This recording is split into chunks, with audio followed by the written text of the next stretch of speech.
ভারত থেকে অনুপ্রবেশ ও চোরাচালান রোধে দেশের সব সীমান্তে নজরদারি বাড়িয়েছে বর্ডার গার্ড বাংলাদেশ বিজিবি। চুয়াডাঙ্গায় রাতের আধারে সীমান্তের লাইট বন্ধ করে প্রতিনিয়ত পুশ ইন করার চেষ্টা করছে বিএসএফ।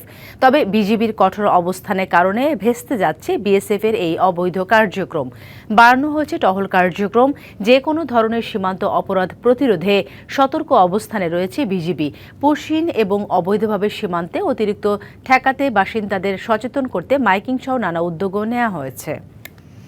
এ নিয়ে আরও জানাতে চুয়াডাঙ্গা সীমান্ত এলাকা থেকে সরাসরি যুক্ত হচ্ছেন সহকর্মী কামরুজ্জামান সেলিম। সেলিম, জানাবেন অনুপ্রবেশ রোধে বিজিবি টহল কার্যক্রম কেমন দেখছেন, আর সীমান্তের সর্বশেষ পরিস্থিতি বর্তমানে কেমন?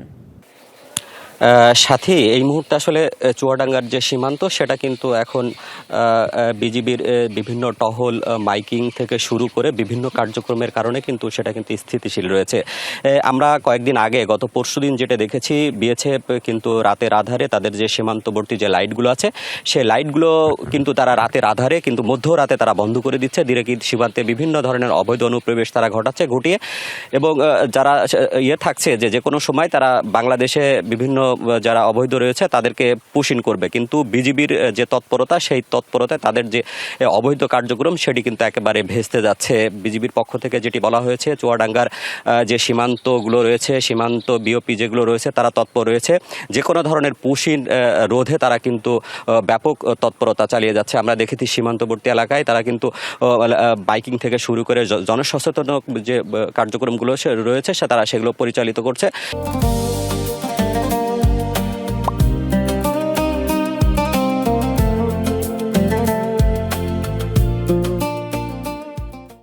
বিজেপির পক্ষ থেকে যেটি বলা হচ্ছে যে আসলে এই যে অবৈধভাবে পুশ ইন তারা আসলে কোনোভাবেই মানবে না। কারণ তারা যেটি বলছে যে আলাপ আলোচনার মাধ্যমে যদি প্রকৃত বাংলাদেশি হয়ে থাকে তাহলে তারা আলাপ আলোচনার মাধ্যমে ফেরত দিতে সম্মত আছে। কিন্তু অবৈধভাবে রাতের আধারে এই যে অবৈধ অনুপ্রবেশ সেটি কিন্তু আসলে বিএসএফকে এর আগেও কিন্তু সতর্ক করেছে এবং তারা স্পষ্ট ভাষায় বলেছে যদি বিএসএফ এই ধরনের কোনো কার্যক্রম তারা গ্রহণ করে তাহলে বিজিবি কঠোর হাতে আসলে এটা প্রতিহত করবে। আমরা যেটি দেখেছি বিজিবির পক্ষ থেকেও যেটি বলা হচ্ছে যে গত পরশুদিন কিন্তু তারা রাতের আধারে প্রায় 10 জন নারী শিশুসহ তারা চুয়াডাঙ্গার যে বাড়াদি সীমান্ত রয়েছে সেই সীমান্তে তারা অবৈধ অনুপ্রবেশ করে এবং তারা বিজিবি কঠোর হাতে কিন্তু তাদেরকে আসলে সেটি প্রতিহত করেছে। আমরা এর আগেও যেটি দেখেছি ভারতীয় যেসব নাগরিক হয়েছে তাদেরকে অবৈধভাবে বাংলাদেশে কিন্তু অবৈধ অনুপ্রবেশ ঘটিয়েছিল, কিন্তু পরবর্তীতে তাদেরকে যে পরিচয় যাচাই বাছাই করার পরে দেখা গেছে তারা ভারতীয় নাগরিক, পরে তাদেরকে আবার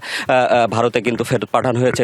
বিজিবির কার্যক্রম কিন্তু আসলে চোখে পড়ার মতো। তারা যে কোনো ধরনের কার্যক্রম, বিএসএফ এর যে কোনো ধরনের ন্যাক্কারজনক কার্যক্রম তারা কিন্তু আসলে প্রতিহত করবে বলে জানিয়েছে। আরও সীমান্তবর্তী এলাকার যে মানুষগুলো রয়েছে তারা যেটি বলছে যে এইভাবে অবৈধভাবে অনুপ্রবেশ না ঘটিয়ে বাংলাদেশ ভারত যে যৌথ পররাষ্ট্র নীতি রয়েছে সেই পররাষ্ট্র নীতিতে আলাপ আলোচনার ভিত্তিতেই আসলে তাদেরকে আসলে ফেরত পাঠানোর কার্যক্রম হাতে নেবে, এমনটাই প্রত্যাশা। সাথী, এই ছিল চুয়াডাঙ্গার সীমান্ত থেকে পুশ ইনের সর্বশেষ তথ্য। ধন্যবাদ আপনাকে।